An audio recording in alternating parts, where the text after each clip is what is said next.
Hi guys, and welcome back to the channel. In this video, I'm starting a new series of videos where I sit down with guests. It's called A Day in the Life of. So I kind of discuss their career history, how they got to where they are today, some highs and lows, some advice and tips for you guys who are looking to potentially follow in their footsteps, and any interesting projects they've seen along the way as well.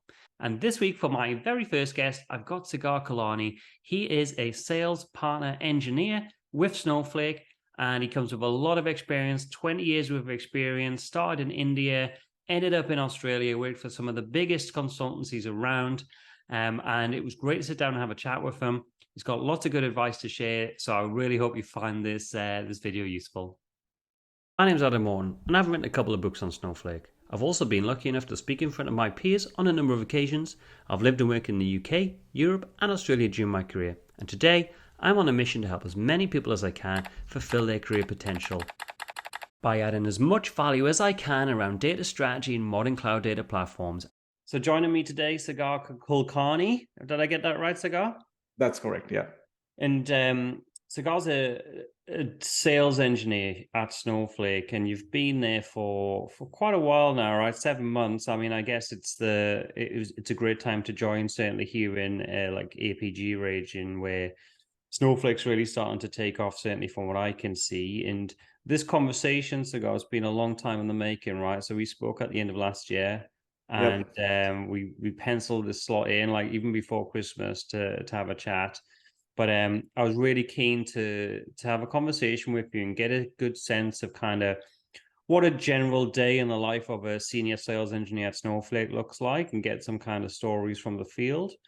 Sure. But also you've got a lot of experience, just generally, right? Going all the way back to software engineering back in India, many, many years ago. And I'd like to kind of, cover some of your career history, how you ended up at Snowflake after such a long stint at IBM for nearly 16 years. So I think it'd be great and really interesting for some of the listeners just to hear how you went on that journey. Certainly, there's a lot of people, as you're aware, interested in Snowflake and interested in computing in India and trying to get into to places like Australia and the US and stuff as well. So I think it'd be really interesting for those kind of people as well. So welcome, and thank you so much for making the time to have a conversation. I know you've been busy this week as well. Yeah, sure. Thanks, Adam. But first of all, congratulations for being the super data hero. Is it called data superhero, right? Data Data superhero, superhero that's right, for yeah. Snowflake. That's amazing. Yeah. And it's really been an honor for me to have a chat with you.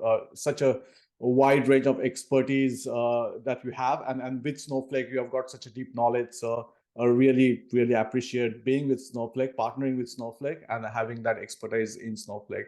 And thanks for having this chat with me. I think I'll learn a lot from this chat than the other way around.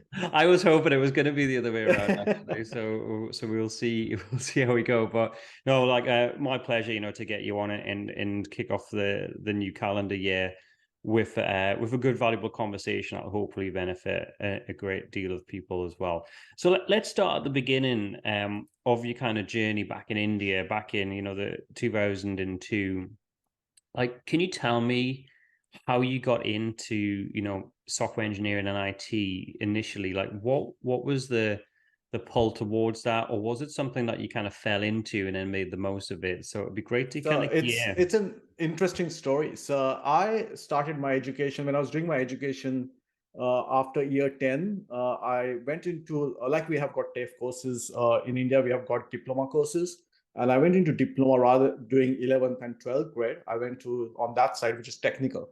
And when I was year 10, I was super interested in electronics. And at that time we used to have tape recorders and all those electronics things. I would like to go and open those up and see what's the circuit is inside there and all those interesting stuff.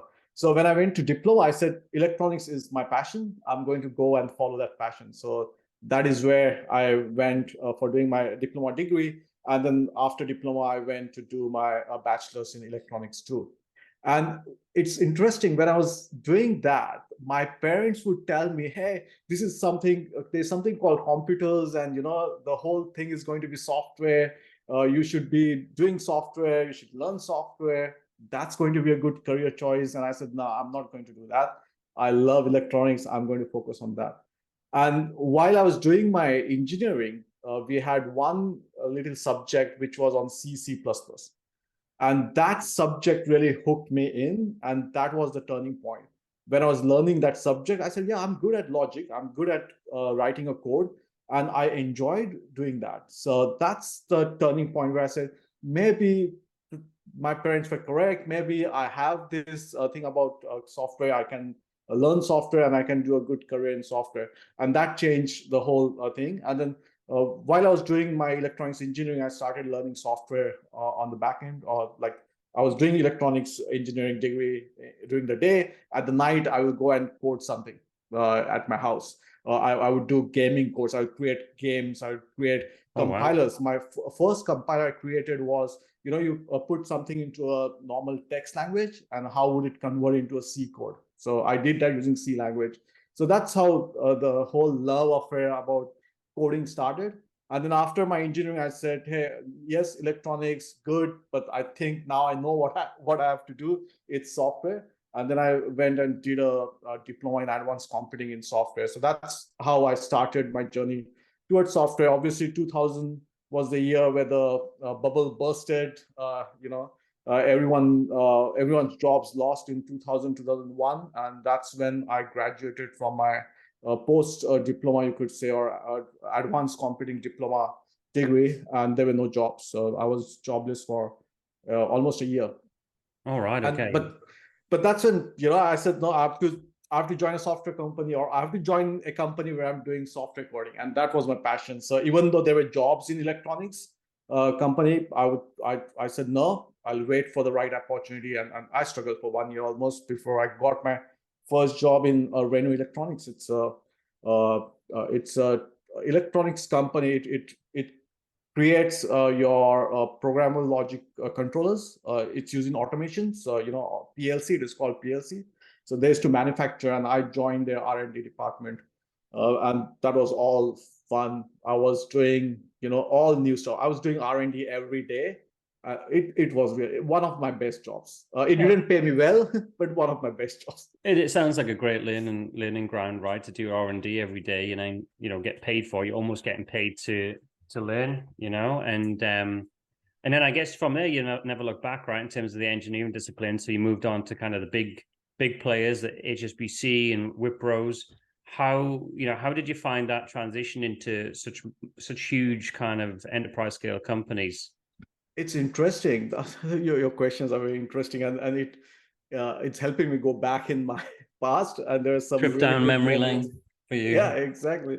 So when I was in Renew, I used to work crazy hours. Like I would work 16, 17 hours a day. I was passionate about what I was doing. But then there came a point where I said, hey, I've done everything here. There was no learning curve.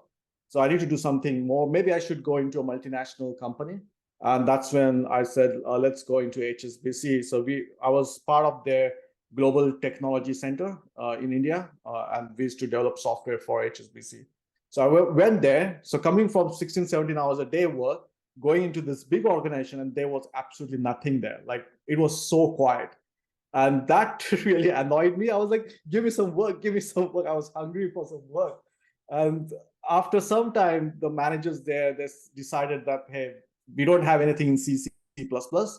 Are you willing to learn new technology? And I said, absolutely, 100%. You teach me anything, you ask me to work on anywhere, I will do that.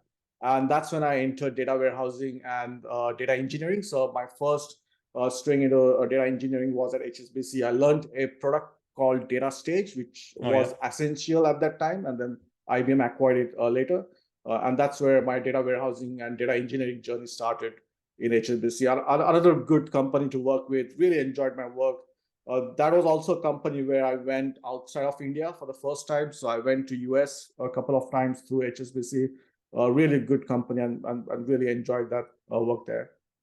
Did that kind of plant the seed at that point then for looking for opportunities to leave India ultimately as part of your career? No, it was not. So I always believed that I would go where I would enjoy my work, rather than having, set mindset that I have to go to US or I have to go to Australia.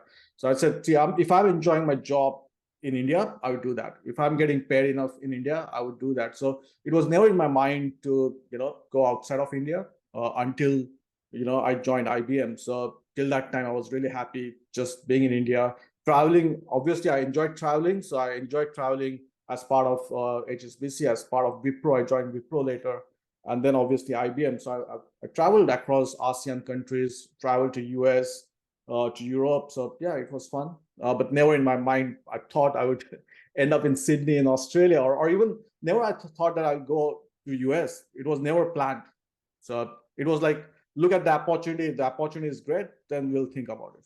Yeah, and I guess that's quite interesting, right? Because it probably then happened organically for you. So you mentioned data stage, and that's an IBM product, right? And then you ended up at IBM then a couple of years later, working for them.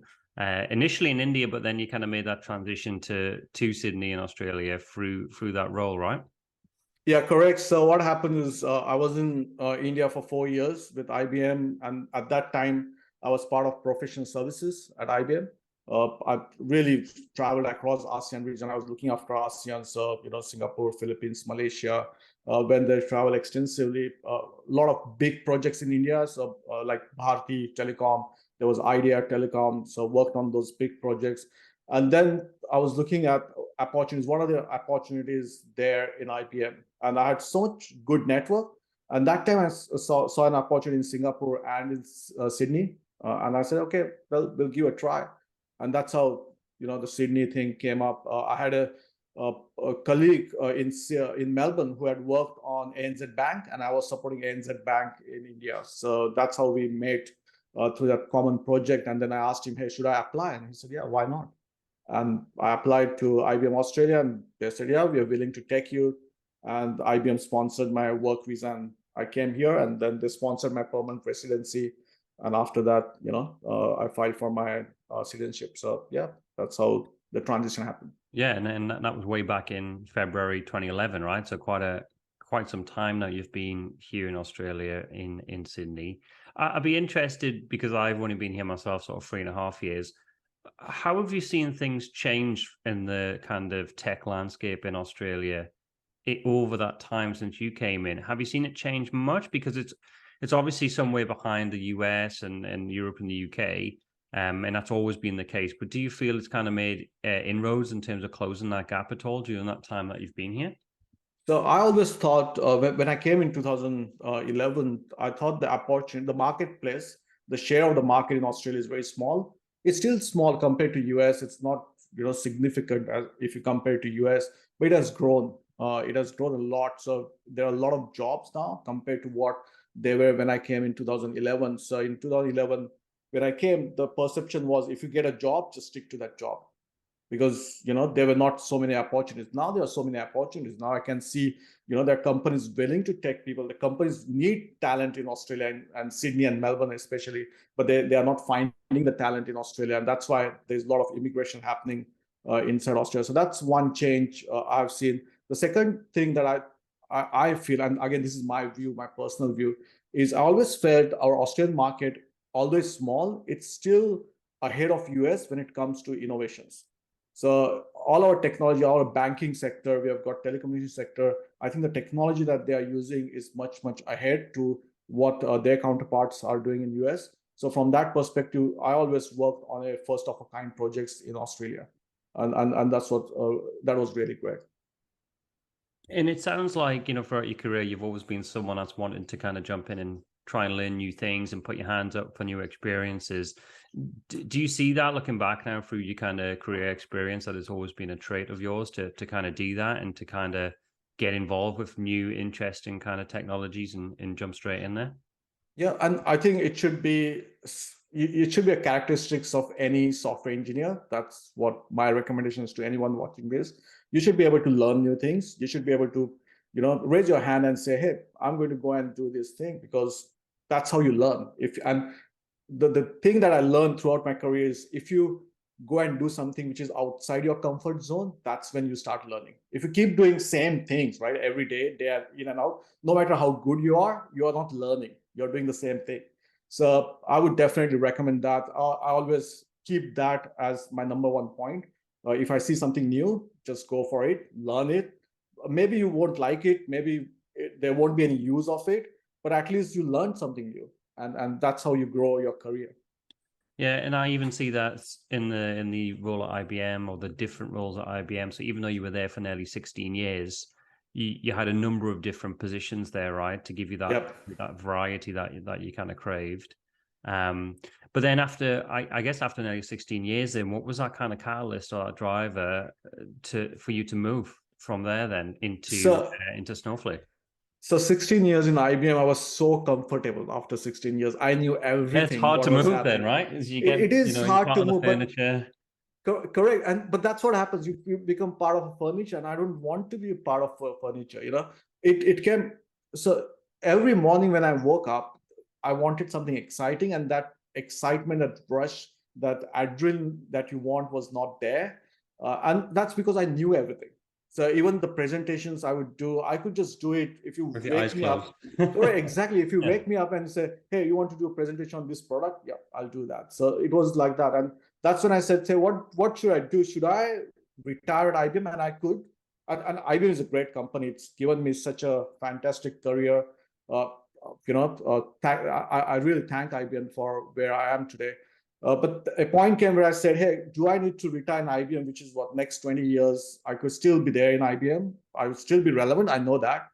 Or should I learn something new?" And that's what was happening for last 5 years. So it was not a abrupt decision. It was like, should I change? Should I change? And every year I would postpone my decision because, like you said, there was a comfort thing, right? Like I was saying, hey, I've been in 16 years. Everyone knew me.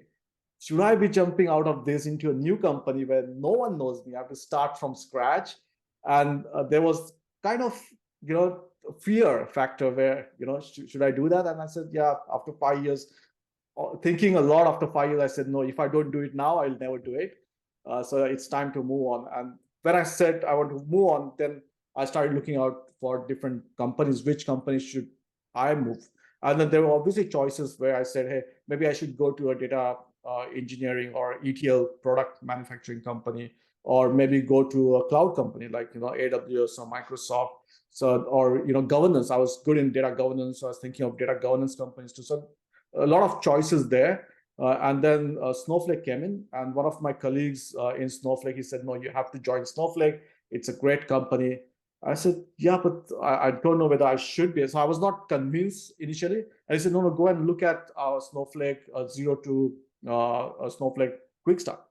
And I went and did the zero to Snowflake Quick Start. It was so easy. It was so simple. I said, "Is it really simple?" I actually called him and I said, "Is it really simple and easy?" And he said, "Yeah, that's the selling point of Snowflake." And I said, "If that's the case, I'm joining Snowflake." Because throughout my career, in 20 years career, I have seen products which are very complex to use.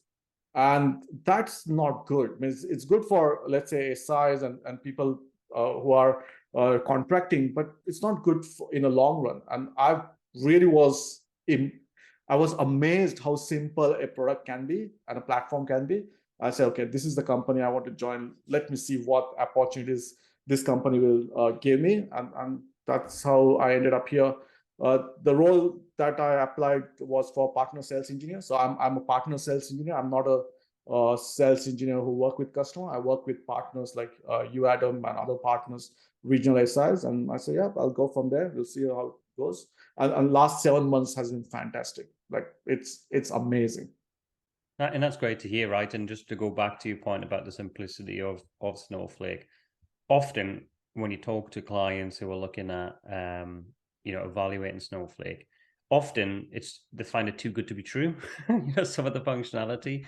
When you describe stuff like zero copy cloning to them and data sharing, they almost can't believe what you're telling them because they almost need to see it actually working. But it's like, oh, people who've been around for a long time, they've been burnt in the past by people and all the marketing hype and all the buzzwords.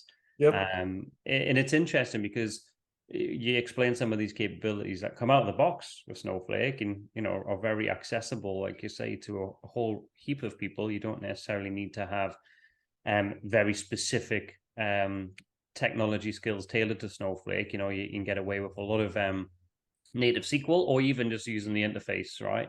So it is quite striking how many people that you talk to, in terms of that process, almost find it too good to be true. And I guess I'm interested in, when you've made that move, from quite what I would imagine a good company in terms of IBM, but a traditional one at that that's been around for, many, many years, to go to almost like I would call it in Australia, like it's more of a startup mentality of Snowflake, because it was just kind of getting traction, starting to really take off during the time that you got in there. How did you find it from a cultural perspective? And was it challenging for you to kind of, like say, move away from that comfort zone in IBM where you'd been so long and then into Snowflake, where I can imagine the pace of activity and the way things were done was almost very different is what I would perceive. Yeah. So yes, the culture was different. The first culture change was a lot of young talent in Snowflake compared to people who are old like me or even older than me in IBM. So that was the first change that I saw.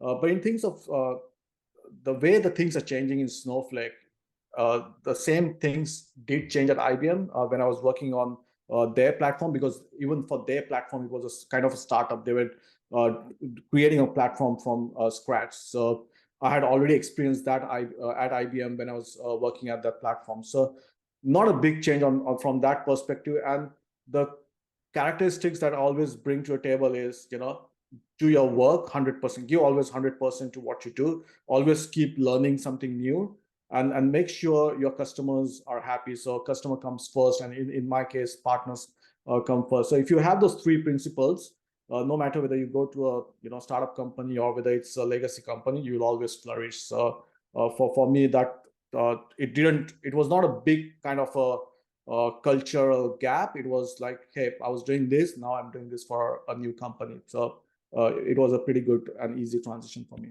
Yeah. And just the your title itself, right? Partner Sales Engineer. Yeah. It's got the dreaded S word in there for some technical people, sales, right? So it scares a lot of people away because they think of the used car salesman, that kind of approach. But I see that the sales married with a good technical background and experience is quite a rare but potent combination. And it's obviously something that you've developed over, a number of years in the field, right? You've always had elements of sales, I think, in a majority of your roles, from what I can tell. And just thinking about that, then, what does that actually mean on a day-to-day basis for you? So, you're working with partners as you described. Are you helping them co-sell into clients as part of opportunities? Are you having to get hands-on and solve certain problems, like from a proof of concept perspective, to help with that sales cycle? I think it'd be great, and certainly very interesting for me, just to get a bit more of an understanding of what your role entails and what does a good partner sales engineer look like in terms of being successful at Snowflake. Yep. So with at Snowflake today, the partner sales engineering role is a little bit different to what it would be at other companies. So we focus on enabling partners, and I work with regional partners, so regional SIs in Australia and New Zealand. So that's my focus. So main focus is make sure the partners are enabled, they know the value of Snowflake, and they can deliver on Snowflake. So that's my first objective. The second objective is to ensure that any deals that they are working with are successful. So let's say if a partner is going and responding to a RFI or RFP, then making sure we are putting a best foot forward. So I work with them to come up with architecture, to come up with the response, and help them with the response, assist them with the response. That's the second one that I do. The third one, which I would like to do, which we don't do today at Snowflake, and I think it's changing. I already had chat with Monty, and is working with the partner in front of a customers. Today, if let's say you're doing response to RFP, and then you get selected, and then you want to go to POC, If you go to POC, we still then bring the field sales engineer to the table, and they will work with you for the POC. But what I would like to do is, from partner sales engineering point of view, I would like me to continue till you close the deal, right? And that's what I would see in future happening, but it's not there today. So today is more of an enabling kind of role, more of ensuring that the values of Snowflake platform, the data cloud, are understood by the partner, and they can take that to the customer. In that kind of change of approach that you mentioned there, in terms of being involved all the way until ideally a sale is put through, obviously, I just assumed actually that you would be involved because you've got that continuity, you've got that background and context, especially if you've inputted into an RFP or RFI. You don't need to hand that baton over to somebody else then who's coming in that cold with zero context. So is that the thinking behind it, just to have that kind of continuity throughout that sales cycle process, because you've already got a lot of the information there from the work you've done supporting that partner with an RFP? Correct. Yes, again, that's my personal thinking. But the way Snowflake works is our field sales engineer is also involved. So they will also be there when you're responding to RFPs and RFIs, and when we are building the architecture, they will still be involved. They will give a final go on the architecture, sizing. When we do the capacity planning, we go to them and we tell them, hey, we have done this capacity planning. This is the architecture. It is good. And they will certify that, saying, yeah, that's correct. So they are involved. So it's not like they have no visibility and they just come into POC or final sale. But from a partner sales engineer, I would like me to be there till the end, to carry the partner, to be with the partner from start of your engagement till the signing off is done. And that's how I would define a partner sales engineering role. But again, Snowflake is it's a new company. The roles are emerging; they're changing always. And I had a chat with my manager Monty, and he said, "Yeah, we'll be having more of a field experience, more to be with the field, and have a hands-on experience with the partners going to the field." Yeah, and that's Monty Andrew Montgomery, right? And we'll give him a shout out when we post yeah, this on LinkedIn as well. He is a fantastic manager. So yeah, Andrew, you have to say that now. Especially for the tag. Andrew, you're a fantastic manager. Don't forget my promotion. There you go. You heard it here, Monty. So you work as part of Monty's team. Do you have anybody reporting into you, and how big is the team around you that reports into Monty as well? So it's a very small team. Monty looks after APJ. So it's a APJ role for Monty, and I look after ANZ. So I'm the only resource for ANZ, Australia, New Zealand, from a regional SIs. And then we have got a GSI team, which is a separate team, which doesn't report into Monty. And there's one resource for GSI, whose name is Johannes, who is in Melbourne. And for Monty's team, we have got resources in India, Japan, Korea, and Singapore. So yeah, that's how the team is. So yeah, four resources that report to Monty, and we have got some open headcounts there. Okay. And in your view then, so you're working with partners on a very regular basis as part of your day-to-day kind of role.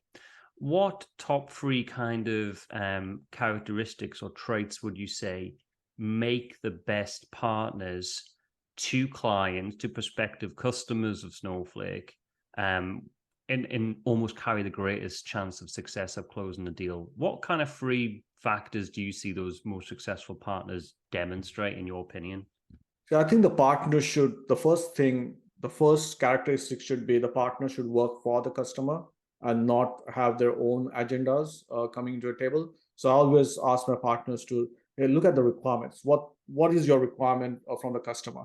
What is the best technology that suits this particular requirement? And I've always been like that. Even when I was in front of a customer doing my sales engineering role at IBM, I would go in front of a customer and say, hey, this is your requirement, this is your problem. And if I can solve your problem, then this is a technology. But if my technology can't, I would just tell my customer, hey, just go somewhere else.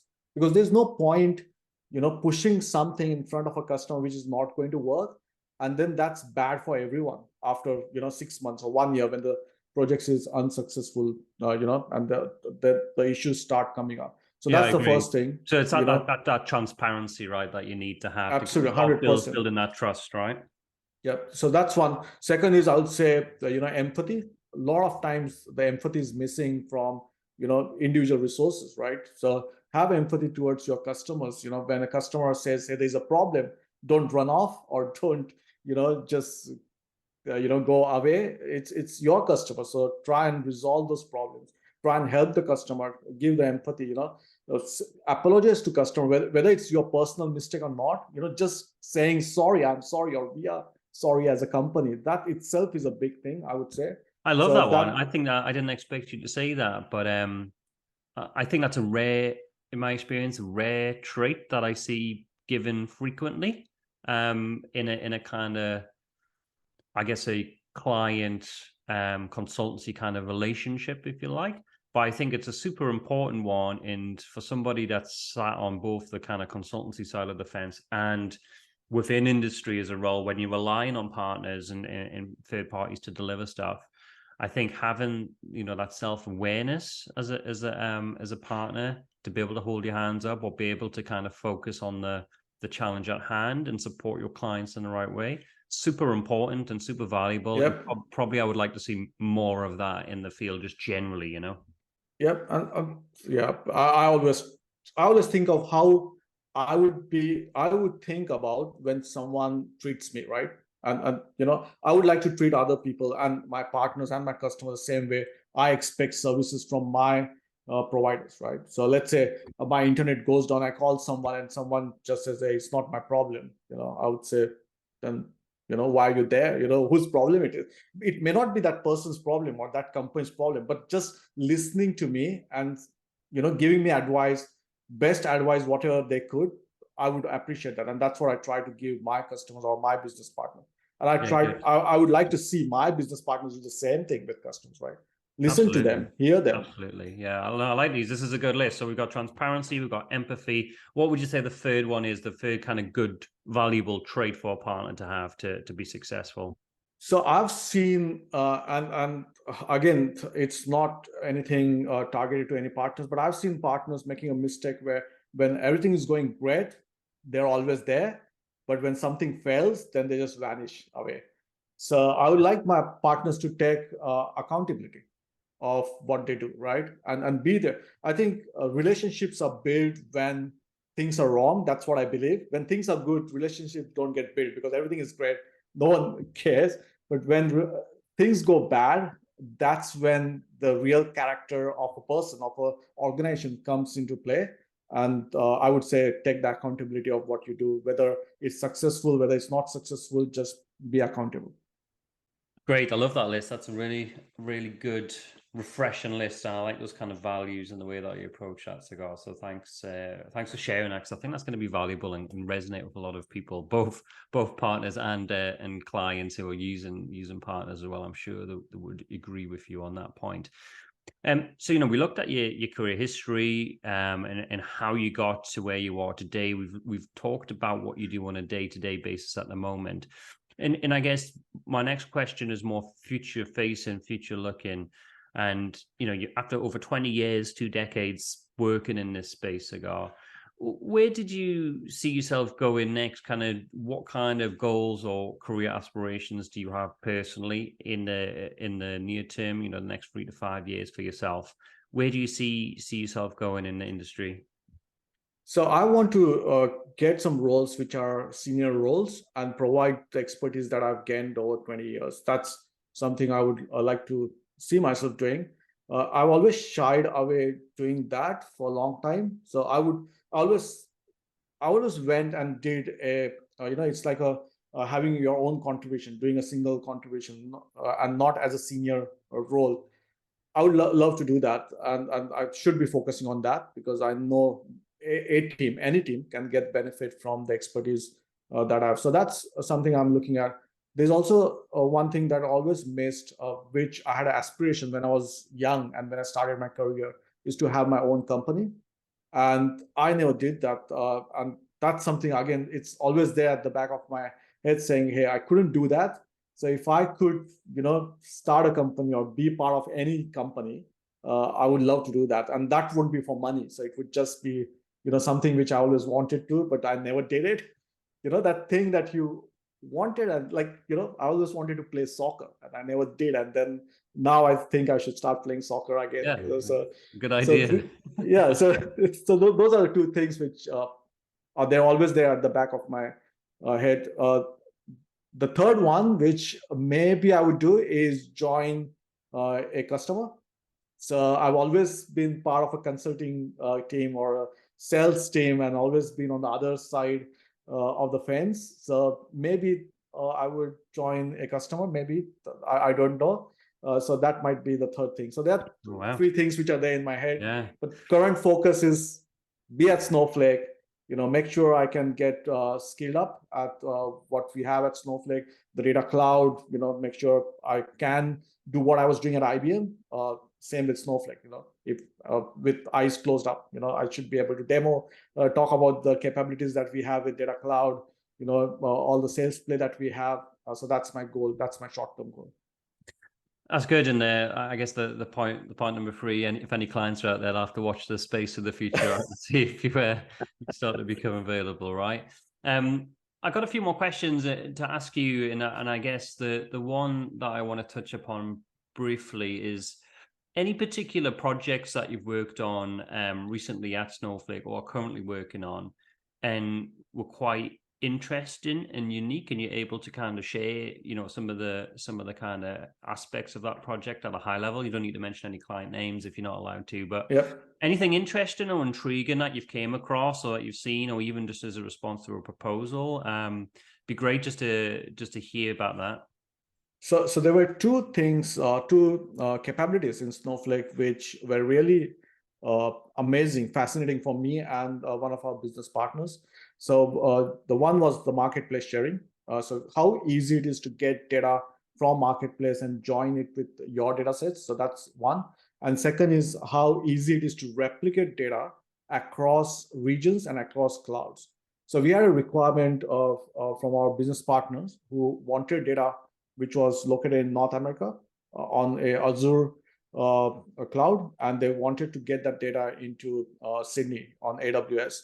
And when we did that in few clicks, and then joined that with marketplace in another few clicks, that whole process was just amazing to everyone.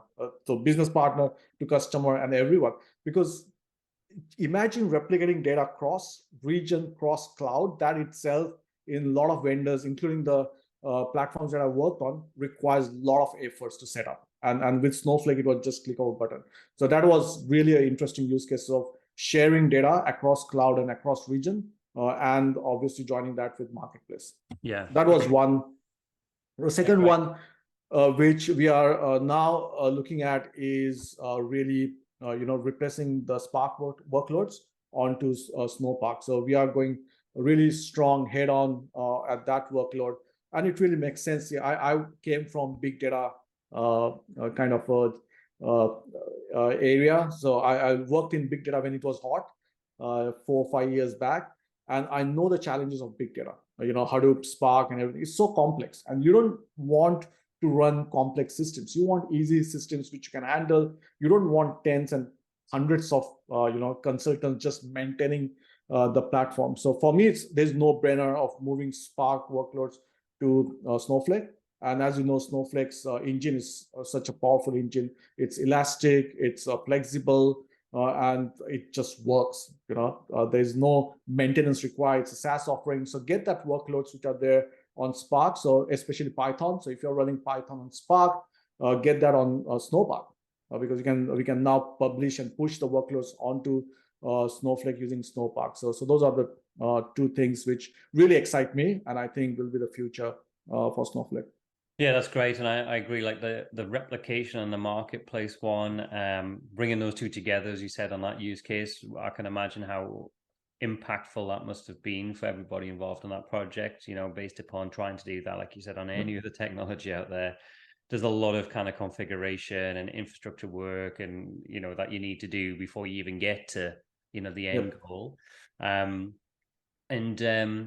And yeah, so I guess you mentioned talent acquisition earlier, and I kind of just wanted to touch upon that very briefly just before we kind of wrap up this this conversation. So, you mentioned in the context of people coming into Australia, trying to fill those gaps from a talent perspective. There's probably more demand than supply by quite a long Yeah. way at the moment. Certainly since COVID, I've seen that maybe accelerate here just in a short amount of time I've been here. If there's people out there, like maybe especially like in India, like you were many years ago, who are listening to this and who have aspirations to want to get into not only Australia, but maybe into Snowflake and work towards becoming a sales engineer like yourself, what one kind of piece of advice would you give them if you could talk directly to them today? See, there are more advices that I have. I don't think I can pinpoint to one. But if I have to, I would say follow your passion. Don't give up on your passion. It's sometimes hard to just follow where the market is and go and grab a job where the market is. But I would say follow your passion. I followed my passion for C++, and I did that for 3 years. And then while I was doing that, I started learning. So first one is follow your passion. Second one is never stop learning. You never know where you will grow or blossom, right? And this is funny. I thought that databases and data warehousing I would never enjoy it. So for me, it was all file system, C++. Mm. But today I know data warehousing in and out. I learned data warehousing.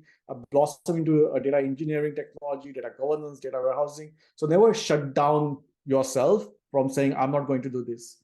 So keep learning and just explore the opportunities. That's the advice I would give to anyone. That's great. I think that's great advice. And any particular places you've went to kind of build your experience outside of just your day-to-day job? You mentioned early on in your career you were kind of working in the day on your day job and then going home and kind of writing your own programs in the evening. Today, obviously, the entry level to learn or that barrier to learn and has been significantly lowered, obviously, in the last couple of decades. With the rise of the internet, and there's lots of online courses. Some are free, some are paid for, etc.